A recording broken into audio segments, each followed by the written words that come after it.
hi hello' দোস্ত welcome to my জেছ কি খবৰ গুড মৰ্ণিং পুৱাই ওলালোঁ শিৱ মন্দিৰলৈ বুলি তাকে ক'ত ওলাবলৈ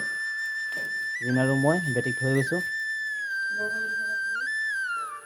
যিহেতু বৰষুণ দি আছে সেইকাৰণে বেটিক থৈ যাবলগীয়া হ'ল বৰষুণ মই ৰাতিপুৱাৰ পৰা পূৰা শুই উঠি দেখিছোঁ পূৰা বৰষুণে দি আছে বেছি ডাঙৰ নহয় কিনকিনীয়া বৰষুণ দিলে ডাঙৰকৈ দিলে ভাল মানে কিনকিনীয়াকৈ যদি বৰষুণ যাক দিয়ে নহয় ৰাস্তাটো বোকা হৈ যায় আৰু যিহেতু মোৰ ঘৰটো একেবাৰে ৰাস্তা কাষত নহয়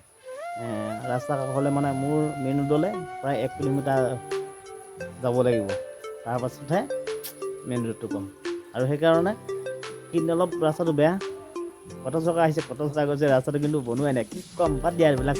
ব'লক মন্দিৰ শিৱ বাবাই সকলোকে ভালে কুশলে ৰাখক বুলি আশা কৰিলোঁ আৰু আহি পানি ফাইনেলি পাই গ'লোহি শিৱৰ মন্দিৰ ভৰিয়ালকেইটা ধুই কৰি আহিলোঁ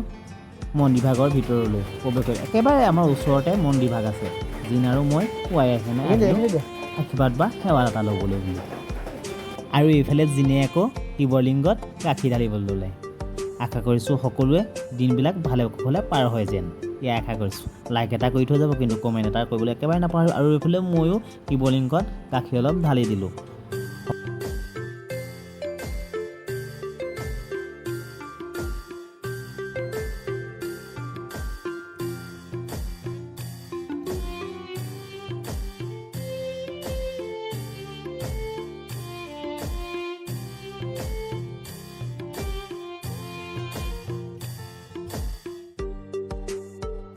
হাই গাইজ ফাইনেলি মন্দিৰৰ পৰা আহি পিনি টিং এটা লৈ পিনি ওলালোঁ মাছ ধৰিবলৈ বুলি ওচৰতে মাছ ইচিম আজি আৰু মাছ ধৰি মানে কেতিয়া আছোঁ আৰু পাগত মানে আমাৰ উদয় হাজৰিকা মিষ্টাৰ উদয় হাজৰিকা খালত মানে পুখুৰীত সিঁচি মাৰিছে এই কাপটো সিঁচিম মাছ কিমান কি নেপাওঁ দেখাই আছোঁ বোলে চাই থাকোঁ ইফালে ভেটা এটা মাৰিবলগীয়া হৈ আছে ভেটাটো মাৰি কৰিহে মাছটো মানে ধৰি হ'লে আছে